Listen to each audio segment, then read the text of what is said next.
Coming to our panel, we're very excited to have you all here. My name is Marc Thompson, and I'm an audiobook narrator. You may have heard my voice on some of the Star Wars audiobooks. I do a lot of those. And we are going to be playing our audiobook, Book Nerd Challenge audiobook game show today. So it's in the spirit of Name That Tune, this is going to be a chance where you get to test your audiobook knowledge with a series of famous first lines from some of your favorite books. Now, we had advertised this as audience participation, but as you can see, we're lacking a lot of audience. So before we go into audience participation, can I just see a show of hands how many people would want to come up and be with some of the authors and help them out for the game show? Is this MacGruber? That's right. All right. MacGruber's in. Who's with them? Two, okay. Three. We got one more. We got a game. Yeah. All right, four. Excellent job. All right. So, randomly, who knows who they'll be, but there are 4 contestants from our large audience that will be selected to join our authors on stage, and you'll be able to help them out, and there will be prizes, so you will have a chance to get some prizes, maybe if you're one of the lucky 4. So I'm going to introduce our authors, and at the end of our introductions, we're going to play a clip. And if you can identify the book that clip is from, you will get to be on stage with our authors. And even if you can't, I can almost guarantee you will get to be on stage with our authors. So, first up, we have Wesley Chu. Yes, you can applaud, please do. Wesley is the #1 New York Times bestselling author of 13 novels, including The Art of Prophecy, Time Salvager, The Rise of Io, and The Walking Dead Typhoon. He won the Astounding Award for Best New Writer, and his debut, The Lives of Tao, won the Young Adult Library Services Association's Alex Award. He's an accomplished martial artist and a former member of the Screen Actors Guild. He's acted in film and television, worked as a model and stuntman, and summited Kilimanjaro. So please, Wesley Chu, thank you for being here. All right, so our first clip, if you want to be on Wesley's team, is this. See if you can identify this book. Elaine Chang, biographer, author of Daisy Jones, Wildflower. Here is what is so captivating about Daisy Jones, even before she was Daisy Jones. I can guess. So who can identify that book? Yes? Unbelievable, you got it! Your book knowledge is evident. Come on down. Oh, my partner. I was Not sure how you were able to do that.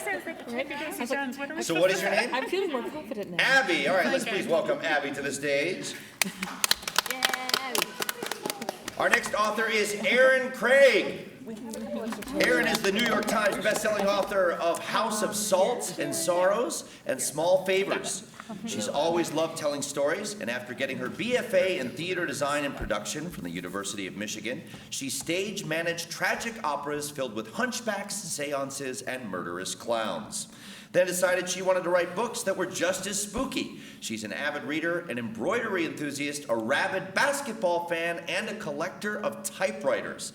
Erin makes her home in West Michigan with her husband and daughter. Please welcome Erin. Yes. All right, if you want to be on Erin's team, see if you can identify this audiobook.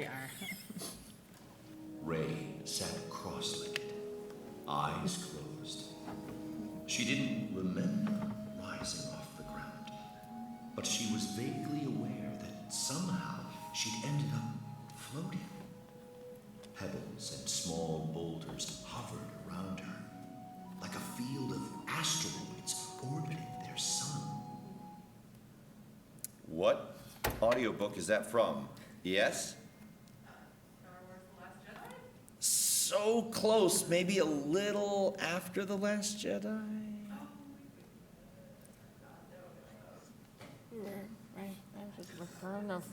Yes, you got it! Come on down! Well done! And what is your name? Allison, nice to meet you. Come on down. All right, next up we have Genevieve Gornichec. She earned her degree, yes, Genevieve, woo! She earned her degree in history from Ohio State University, and she got as close as possible to majoring in Vikings. And her study of Norse myths and Icelandic sagas became her writing inspiration. Her national best-selling debut novel, The Witch's Heart, has been translated into more than 10 languages, and she lives in Cleveland, Ohio. Genevieve, welcome. All right, if you want to be on Genevieve's team, see if you can identify this audiobook. Mr. and Mrs. Dursley of number 4 Clive were proud to say they were perfectly normal. Thank you very much. Understand a single word he said. I'm feeling more confident. MacGruber? Very, very. Harry Potter and the Sorcerer's Stone. Excellent job, MacGruber. Come on down. MacGruber. He's gonna win a competition for audiobooks. Yeah. All right, and then finally we have Margaret Owen. Woo! Margaret was born and raised at the end of the Oregon Trail and now lives and writes in Seattle while negotiating a long-term hostage situation with her 2 monstrous cats. In her free time, she enjoys exploring ill-advised travel destinations and raising money for social justice nonprofits through her illustrations. She's the author of The Merciful Crow and its sequel, The Faithless Hawk, as well as Little Thieves and most recently, The Grimoire of Grave Fates. Margaret, welcome. All right, if you'd like to be on Margaret's team, see if you can identify this audiobook. Dorothy lived in the midst of the great Kansas prairies with Uncle Henry, who was a farmer, and Aunt Em, who was the farmer's wife. I'm stumped, man. Excellent job, come on down. And what is your name? Sienna, very cool, nice to meet you all. So is this multiple choice, or do we literally have to just guess it out? You're gonna have to guess it, yeah. All right, so here we are, the rules are simple. I'm gonna play a clip from a famous first line of an audiobook, and your job is to buzz in and correctly identify the title of that audiobook. Now, a bonus point will be awarded if you can identify the narrator of that clip, or narrators. You cannot buzz in until the clip is completely played, so wait for the clip to finish, and then you can buzz in.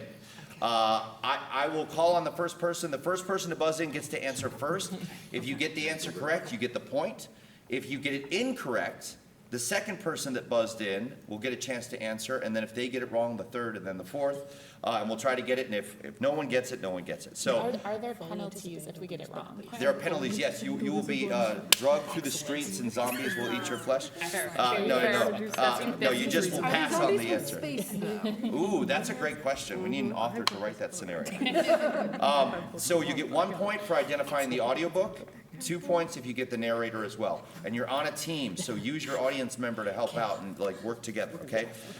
There are going to be 5 rounds with 5 questions each, and then we'll move on. The categories are going to be classics, sci-fi fantasy, young adult, horror, and page to screen. Okay? And we're just going to go sequentially in order. We'll start off with our first one, and then we're going to go. Does everybody understand? Any questions? All right, here we go. Let's play our nerd challenge. Question number 1, identify. Said Fern to her mother as they were setting the table for breakfast. Out to the hog house. Replied Mrs. Owen. Some pigs were born last night. Okay, I do want to remind you to try to wait to buzz in until after the clip is done, but it looks like, Erin, you were first to buzz in. Do you know what that's from? Charlotte's Web. Heck. Oh, that is correct. I think, where am I? That's correct. That is correct. Yes, that is correct. in that play. Excellent job. And do you happen to know who the narrator was? No. Okay. It was Meryl Streep in a full cast. That was Meryl Streep? Yeah, brother. See, you got to check out audiobooks. I heard Meryl All right, Streep in a full cast. question number 2. See if you can identify this audiobook. Christmas won't be Christmas without any presents, grumbled Joe, lying on the rug. All right, looks like Wesley, you were first. What audiobook is that from? Little Women. Excellent job, Little Women. And do you happen to know the narrator? Christina Ricci. Oh, wow. Yes, you got to check out audiobooks. All right, next question. Let's see if you can identify this audiobook. When Mary Lennox was sent to Misselthwaite Manor to live with her uncle, everybody said she was the most disagreeable looking child ever seen. Okay, Erin aggressively might know that answer. That was not me. Okay. Point of order. Are we going to wait for the You know thing what? to finish? We're just gonna go. We're just gonna go. All right, we're gonna change the rules. You're just gonna go. Okay, sorry. It's all good. Oh my gosh, what happened here? As soon as you know it, buzz in. Secret garden. Huh. Excellent job, Secret Garden. We are racking up the points right now. How are we keeping track? Okay. That was Erin, yes. Okay, now see if you can identify this audiobook. My father's family name being Pirin, and my Christian name Philip, my infant tongue could make of both names nothing longer or more explicit than Pip. So I called myself Pip and came to be called Pip. All right, it looks like that is Genevieve. Oh, that's us. Yeah. Great expectations. Come on, MacGruber, well done. Great invitations. Do you happen to know the narrator? I wasn't listening for that part. Gotcha. All right. Excellent. Now, we still got the point. Well done. Well done. All right, and our final to round out our classics round, see if you can identify this audiobook. To the red country and part of the gray country of Oklahoma, the last rains came gently, and they did not cut the scarred earth. Genevieve, looks like it goes to you. Grapes of wrap. Holy moly, excellent job. Wow. And do you know the narrator? Nope, okay, that was by Dylan Baker. Well done, guys. So the classics are over, and it looks like right now we have a tie between Erin and Genevieve. So well done, duking it out. We're moving on to sci-fi fantasy. Okay, sci-fi fantasy. See if you can identify this audiobook. Lyra and her demon moved through the darkening hall, taking care to keep to one side, out of sight of the kitchen. Okay, Margaret, first time on the board. That would be the Golden Compass. Excellent job, the Golden Compass. Any chance you know the narrator? Oh gosh. That's not Tim Curry, is it? No, but it did sound like Tim Curry, right? Yeah, Right? that was good. But it's actually Philip Pullman and a full cast. Philip Pullman. Yeah. Very Is he smart. secretly Tim Curry? Yeah. He's probably channeling Pretty it. interchangeable. Have we seen him in the same room? All right, next question. Identify this audiobook. We should start back. Garrett urged, as the woods began to grow dark around them. The wildlings are dead. That would be Game of Thrones. Well done, Margaret. 2 for 2. Game of Thrones. Anybody chance you know the narrator? Oh, no, I did not pay attention. No problem. Yeah. Roy Dotrice. Okay, moving right along. Okay, we'll see. See if you can identify this audiobook.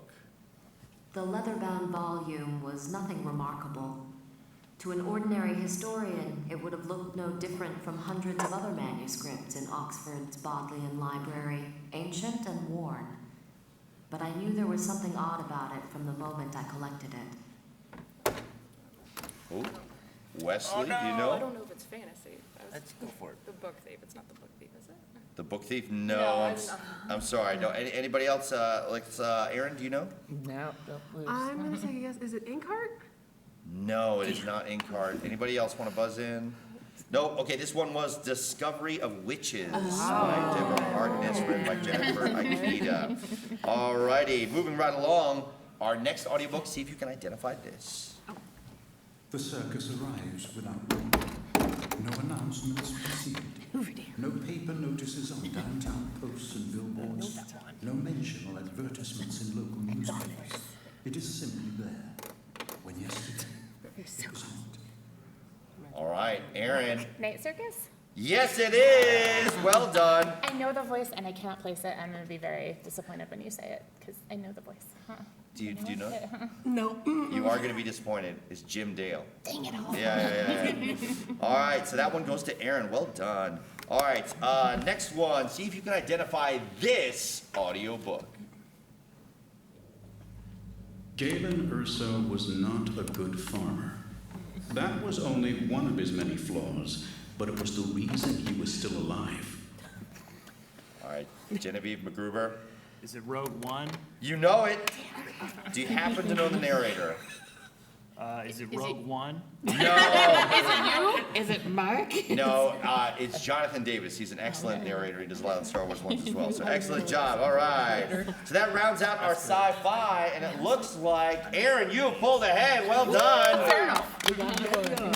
Moving on to round number 3. This category is young adult. Okay, let's go. Let's go. Adults. Here we go. See if you can identify this audiobook. We're gonna find out. Late in the winter of my 17th, my mother was depressed. Presumably because I rarely left the house. I actually knew spent this quite one. a lot of time in bed, read the same book over and over, ate infrequently, and devoted quite a bit of my abundant free time to thinking about death. All right, Wesley, you buzzed in quick. Do you guys know this? Excellent job. Yes, yes, yes. And that was read by Kate Rudd, John Green, and Laura Grafton. Well done. All right, next question. Identify this audiobook. I had just come to accept that my life would be ordinary when extraordinary things began to happen.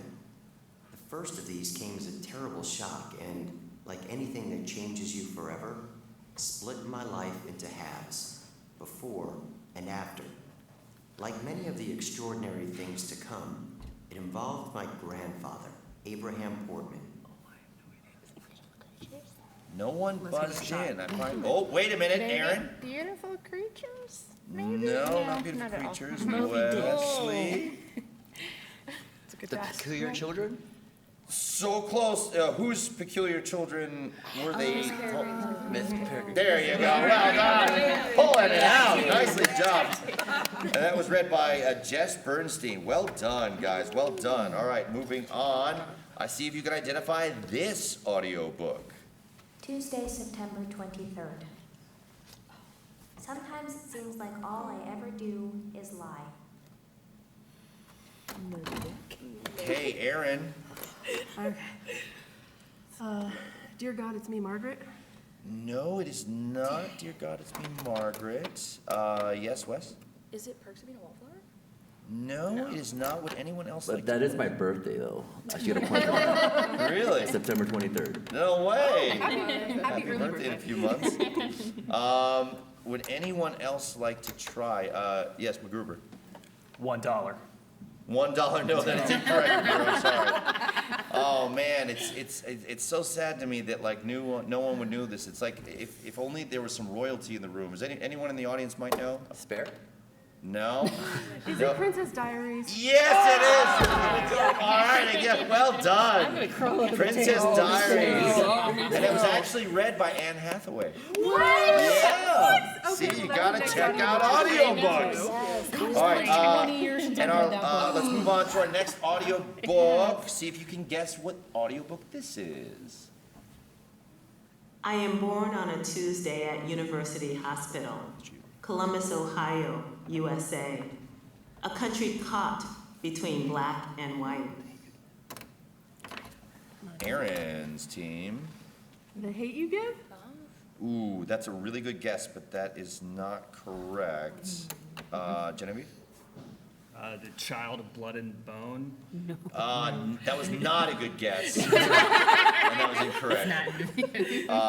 Anyone else? No. Okay, it's Brown Girl Dreaming by Jacqueline Woodson and read by Jacqueline Woodson. So, okay, so check that one out. And then last one for young adults. See if you can identify this audiobook. It was a dark and stormy night. In her attic bedroom, Margaret Murray, wrapped in a patchwork quilt, sat on the floor in the frenzied lashing of the wind. All right, Margaret buzzed in right away. She's got to know this. It's Wrinkle in Time. Oh, yeah, well done. And did you happen to know the narrator now? Oh, God, just...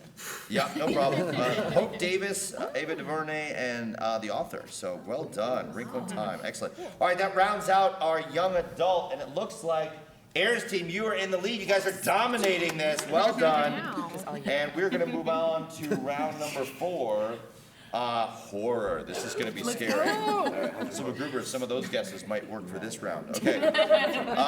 See if you can identify this audiobook. It goes by many names. The Crisis, The Dark Years, The Walking Plague, as well as newer and more hip titles, such as World War Z or Z War I. All right, Genevieve? World War Z. You got it, well done. That's what it said on the tin. Yeah, some of them are helpful. All right, so good job. You got a point there. That was read by Max Brooks and a full cast. All right, next one for horror. Let's see if you can get this scary audiobook. Nobody was really surprised when it happened. Not really. Not at the subconscious level where savage things grow. Where the wild things are. Okay, Erin's team. The Power? No, not The Power. Anyone else? This is a pretty well-known author. It's a pretty classic thing. MacGruber. Carrie. Yes! Wow, I'm impressed. Does anyone happen to know the narrator? CC Space It. Yes! Can you give a point? Oh, well, so Genevieve got the point, but then Erin gets the, okay. Okay, wow. Nicely done. Steal from Harry. All right. Another horror audiobook. Let's see what happens. I see, said the man thoughtfully, and slowly he walked across the room towards the window. Twilight? All right, it looks like it was Erin's team. Okay. Interview with a Vampire? Come on, well done. Wow, that was written by Simon Vance. Excellent job. All right, and then I think we have another one. Yes, another one here. See if you can name this audiobook. Once upon a midnight dreary, while I pondered... Wait, did you say Yes, the first one. Yes. Sorry, I thought somebody else had While got I it. lay nearly napping, suddenly there came a tapping as of someone gently rapping my chamber door. All right, Genevieve's team, you got it. What audiobook is this? The Raven. Come on, well done. And that was read by Edward Blake. Excellent job. All right, and then we have one more to round out our horror round. Can anyone name this audiobook? 124 was spiteful, full of a baby's venom. The women in the house lived, so did the children. Ooh, all right, and that looks like it was Wesley. I just wanted to win a button push. Well, you did. You won it. Anyone want to guess what it is? It looks like Erin, you buzzed in second. I'm going to say The Book Eaters? No, it is not. This is a beloved book that's like really beloved by a lot of people. It's considered beloved, and a beloved. Is it just the book Beloved? Yes, for Margaret, that's right. Well done. Wow. Holy moly. You were looking at us going, it's a beloved book. Yeah. So I just kind of connected those very close dots. Do you happen to know the narrator who's also the author? Oh, it's Toni Morrison. Oh my goodness, I got that too. All right, well done, Margaret. Mark, you are the That was best Margaret. channel moderator. Sorry, Margaret. Yeah. All right, so we are moving on to our final round, and the score as it stands right now, it's a very close competition, but I think Erin's team is in first place, and we've got a tie for second place between Margaret and Genevieve. So it's really anyone's game. So the last category is page to screen. Okay. Page to screen. So we should actually be really All right, so see if you can identify this audio book.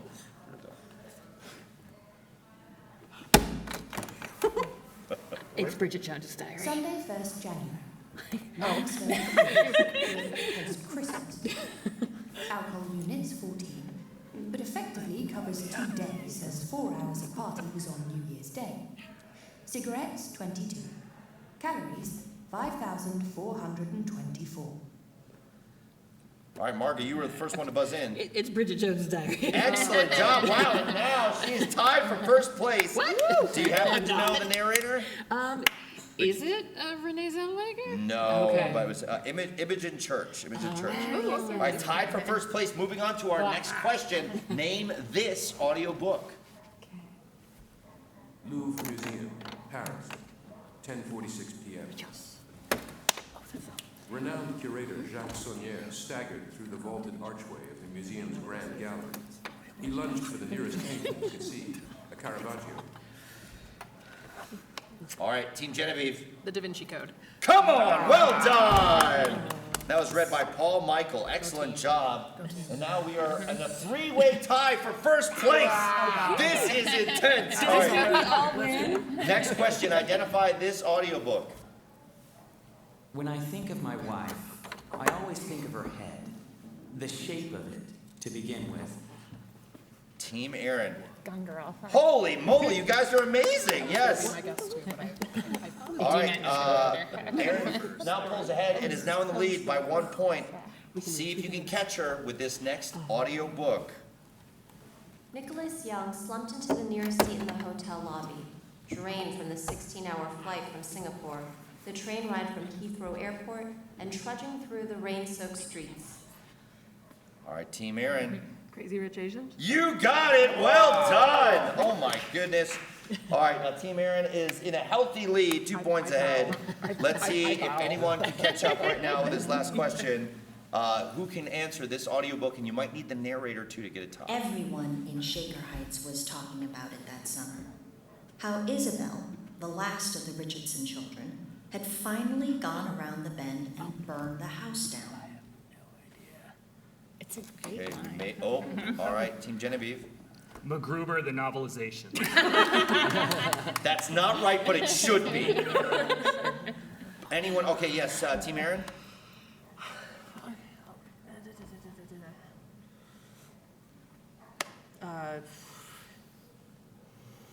This summer I turned pretty. No, I'm sorry, that's incorrect. If only there was like a little spark or a little fire of inspiration. Little fires everywhere. Oh my gosh, Team Genevieve, yes, well done! Holy moly, so that makes it. Do you happen to know the narrator for a tie? Do you know You do not? Okay, so that was a very good comeback, but Team Erin, you guys are our winners. Excellent job. It's literally like 20 minutes away from where I live. So we do have some prizes. Definitely you guys will get yours first, but because we're all audiobook lovers, everyone's going to get a prize. So well done. Congratulations. Now we do have some time. Oh my gosh. So audience members, I'll leave it up to you if you want to stay up here with your authors or if you'd like to go back down. But we do have a little bit of time, so I wanted a chance to kind of just chat with the authors for a little bit here. And also, if you have any questions, the plethora of audience members out there, if you raise your hand, I might see you and might be able to have you ask a question. But Wesley, I wanted to start off with you. You've lived in pretty incredible action-filled life. Like, do you have any amazing stunt stories or Kilimanjaro stories? I mean, I do have an audiobook story about Kilimanjaro. Do you really? So, So Kilimanjaro is the highest mountain in Africa, but it's the only one that you can actually just hike. So you don't have to actually do rock climbing or anything like that. Oh. So I was actually on book deadline right before I summited Kilimanjaro, and so I didn't.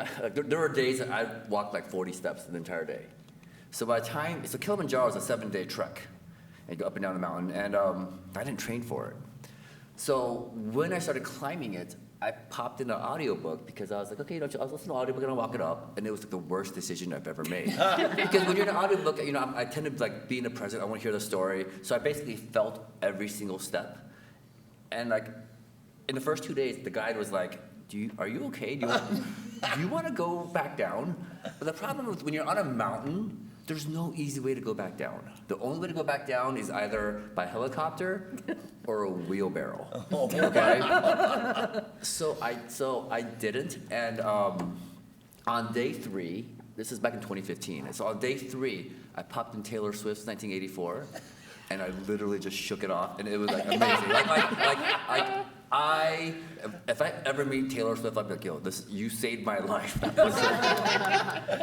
Oh, that's awesome. You should definitely get Eras Tour tickets because of that. That's awesome. I should. I am missing, my friend had floor seats for Taylor Swift this weekend, and then my publicist was like, hey Molly, we've got you for San Diego Comic-Con. Oh and my I was like, you need to respect the sacrifice I'm making today. Yeah. Oh, wow, yeah. Thank you so much. Thank you for being here, really.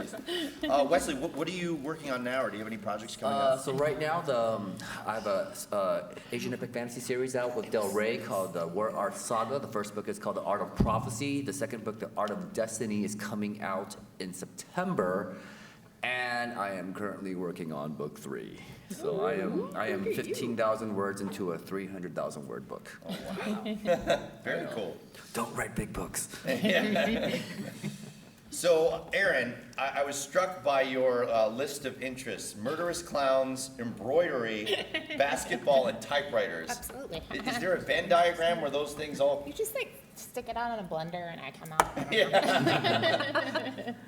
Have murderous clowns worked their way into any of your projects? Not yet, but if I could get like the right hook for like a Pagliacci, like YA retelling, it sounds very sellable. Yeah. You could have a murderous clown that kills people with a typewriter. That'd be awesome. That would be fun. Or a basketball. He could be called Clicky. Yeah. Clicky the clown. What are you working on right now? Anything coming up? Well, my next book, House of Roots and Ruin, comes out on Tuesday, and I've been told there are a couple books left somewhere on the floor for early sale. So if you see them, they're kind of becoming little like white, unicorns running around. But that comes out Tuesday. I just turned in my next YA book, which is out next year, and I'm working on deadline right now for my first adult, which is a Canadian terrible things happen in the woods type thing. Ooh, very interesting. That's awesome. So Genevieve, what is it about Vikings that was so intriguing to you that you like kind of took that deep dive? Like, there's a lot of misinformation out there, and like our like public conception of like what life was like in the Viking Age is like very different than like what like academic research has shown. So just kind of like trying to solve that puzzle and being like, okay, but who were these people really? There was a lot more to them and their culture than raiding and pillaging. So taking a deep dive into that's super fun. Yeah, that sounds really cool, actually. Wow. And then what are you working on right now? Keeping my head above water, because my next one releases on Tuesday and was available for early sale as well. Oh, wow. So, That's exciting. What's the name of that one? The Weaver and the Witch Queen. Very cool. That's exciting. That's awesome. All right, Margaret, I have to know, are the cats holding you hostage, or are you holding the cats hostage? I mean, it's kind of like a symbiotic relationship. Yeah. Right? And now I have 3 of them, which is a trial unto itself. Oh, wow, yeah. No, they're delightful. If given the time, I would probably tell you a lot of things you don't need to know about the cats. But let's just say that I'm getting the best sleep of my life at this hotel. As am I. Because of my cats as well. Right? Yes. Until someone with cat cosplay shows up at your door, right? But then they won't walk through, or they'll walk through and they walk back right out. Yeah, oh, that's true. What's the best ill-advised travel that you've done? Oh, golly, I staged a bachelorette party at a abandoned World War II fortress. Ooh. It was fun. It was a clue-themed scavenger hunt. So I basically hid little clues in all the like these abandoned artillery point station things. It's a place called Fort Flagler up in Washington, and the teams had to collect all the clues of the right color, but they could also steal other teams' clues if they wanted. And then when they brought all the clues back, we would be able to deduce who would, or who, by process of elimination, was the actual killer. Except when you took all the clues out of their little envelopes and flipped them over and arranged them, it formed a picture of Ted Cruz with the word Zodiac on it. Oh my gosh, is this a side hustle you have, or like? No, I'm just like this. Wow, that's I want to amazing. get remarried just so I can have you do I my know. bachelorette party. Right, yeah, you make this your side hustle? That'd be great. So what are you working on right now? So, Painted Devils is the sequel to Little Thieves, and it just came out on May 16th. So it is out in the world, and that has been very exciting.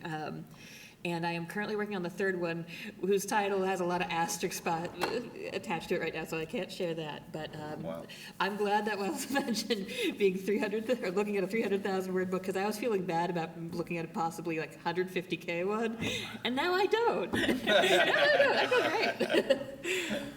Don't do it, man. Don't write big books. I mean, just have a lot of spreadsheets if you do. I have a murder calendar for this one. Yes. Murder calendar. Yeah, it's like double digits. It's. I wanted to make sure I was spacing it appropriately. Wow. It looks like we have time for a question or two. Does anyone have any questions about Any of you guys got questions? Yeah, you guys are probably the. Are you guys all local authors? I don't know where all you live. Not that I need to know the explicit details. I'm from Michigan. I live in a teeny tiny town, very famous for ice cream. Ooh, really? It's the only thing my husband knew going in. He's like, "This is where the ice cream gets made." I was like, "It is." But we're also Michigan Salad Bowl, so like we kind of balance it. I don't know. Gotcha. Lots of farms. What's the ice cream? Hudsonville ice cream. It's very tasty. Toasted coconut is extremely good.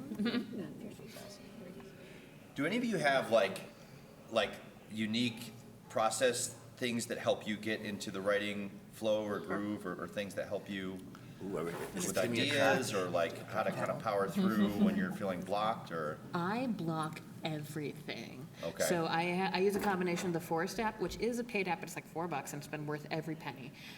And I use that in cold turkey for the browser blocker. And so Forest app is an adorable little app that'll plant a little tree, and you set a timer for how long it takes the tree to grow. And if you navigate away from that app during that timer, the tree dies. Yeah. The tree What a dies. cool idea. And then like cold turkey will just block, it has a block list. However, I've also found that it doesn't like Chrome on my computer and shuts it down immediately, and I'm forced to use Safari, which curbs my browsing significantly. But yeah, I just block out all, I find what's distracting me, what I'm reaching for as a procrastination itch, and I'm like, it's gone, it's out of the room, I have to get rid of it. Yeah. I embrace procrastination. I think I operate best when I'm panicked. So when I have a book deadline, I'll spend the first year of it procrastinating and playing video games. And then in the last 3 months, I panic, and I do a really good job then. But and then you write 300,000 words. I also use procrastination as a measuring tool. So when it comes to craft, usually when I start experiencing procrastination or some kind of writer's block, where I'm like, I don't want to work on this scene right now, I don't want to work on this this chapter or whatever. For me, it's usually a sign. It's a sign telling me that something here isn't working, something here isn't right. So and something here makes me kind of not want to not want to tackle this. And then if it happens to me for like more than a couple days, I'm like, okay, what is wrong? Why is this not working? If I don't want to write it, I don't want to put my characters through this, then the reader probably doesn't want to read it either. Wow. So it's kind of one of the things where like I use it as a tool to kind of like gauge if there's something a little off about this particular scene. That's really insightful. I had never thought about that before. Yeah, that's really good, actually. Wow. Top that, author's nothing. I'll talk craft all day, man. I have when I've got like multiple projects going on, I finally joined the 21st century and got Spotify. And each book gets its own playlist, but I always listen to it in exactly the same order. Like I turn the shuffle thing off because when you start to hear the same song, it becomes this weird muscle memory thing. Okay, I'm in this book right now, and this is the characters, and dear God, why did we write this in third person and first person for the other one? And it just, something about the repetitiveness helps start, okay, it's time to work. Oh, that's so cool. So but it's a new playlist for each book? Yeah, and they're all very different songs, because it gets that's book song. Wow, and so then cool. I can't share between, which is sad, because I get used to the songs. Yeah. And then I never listen to them again. But then thematically, are you doing, how do you know what songs you're choosing for a particular book? Have you outlined stuff beforehand and said, okay, all of my stuff is instrumental. I can't listen to words because then I end up typing the lyrics. And so it's whatever. So House of Roots and Ruin had a very gothic haunted house vibe. So I had Annabelle Creation soundtrack and Haunting of Bly Manor and all the really creepy movie stuff, but it was specifically themed creepy instrumental really music. Cool. Does that follow you in other tasks during the day? You're like, ugh. Oh no. Okay. I've worn out my Daisy Jones on the 6th CD. It's really cool. I don't have anything good to add. No, yeah. I procrastinate, but not on purpose. I can't relax. I have trouble completing tasks. Some people work well under pressure. I only work under pressure. Okay. So, wow. I'm gonna take your guys' advice actually. That's great. Well, unless anyone else has any questions, guys, we do have a question. Yes. In terms of procrastination, I too procrastinate, but I don't have any deadlines. Have you ever been in a situation when you didn't have the deadline to give you that sort of structure to then feel So, this is a great question because one of the things about publishing is that you'll get a deadline and then like, you'll be like, I'm sorry, I need an extension, and it turns out time is nothing. So one of the things I use to sort of give myself a sense of structure with that is a program called Pacemaker. And by a program, I mean it's just a website. And you do have to put in like program or like Pacemaker, like time management or something like that, because otherwise it'll pull up a whole lot of stuff about heart valves. But it's great because you basically say, I want to write 100,000 words and I want to do it in 3 months. And it says, then you need to write X, like I can't do that math right now, please don't ask me to. You need to write this many words per day, to meet that. And it not only breaks down, you know, this monumental task into something smaller and more manageable, but what I found when I was first tackling this stuff is that I would get into this cycle of saying, I didn't write 1,000 words today, so I need to write 2,000 words tomorrow, and just like fall into a paralysis from that. And with Pacemaker, it'll be like, okay, so you didn't write 1,000 words today, you need to write 1,010 tomorrow, and you'll be fine. Yes, really good idea. Absolutely. Of course. I actually have one question. Like, for those of you that have written multiple books, that just seems so daunting to me, because I feel like if I ever were to try to write a book, I feel like every idea I've ever had in my life would go into that one book. Like, how do you ever run out of ideas, or how do you just get more ideas? But how? Like, what things are? You don't try. They just kind of happen. It's been my experience that most authors have like an idea tree, like 100 ideas that they have, they're just gonna pluck it out, and they just like, that's their next book. I'm actually the opposite. I'm kind of like you. I have 0 ideas. You know, like I think my career is done after this series because I have no ideas right now. But like I'm one of those guys where I have one idea, and I'll kind of embrace it, and it'll simmer in my head for like 4 or 5 years. And after 4 or 5 years, if it still catches my attention, it still makes me want to work on it, still makes me want to kind of like embrace it, then that's my next book. Wow, that's cool. Oh, that's a cool idea.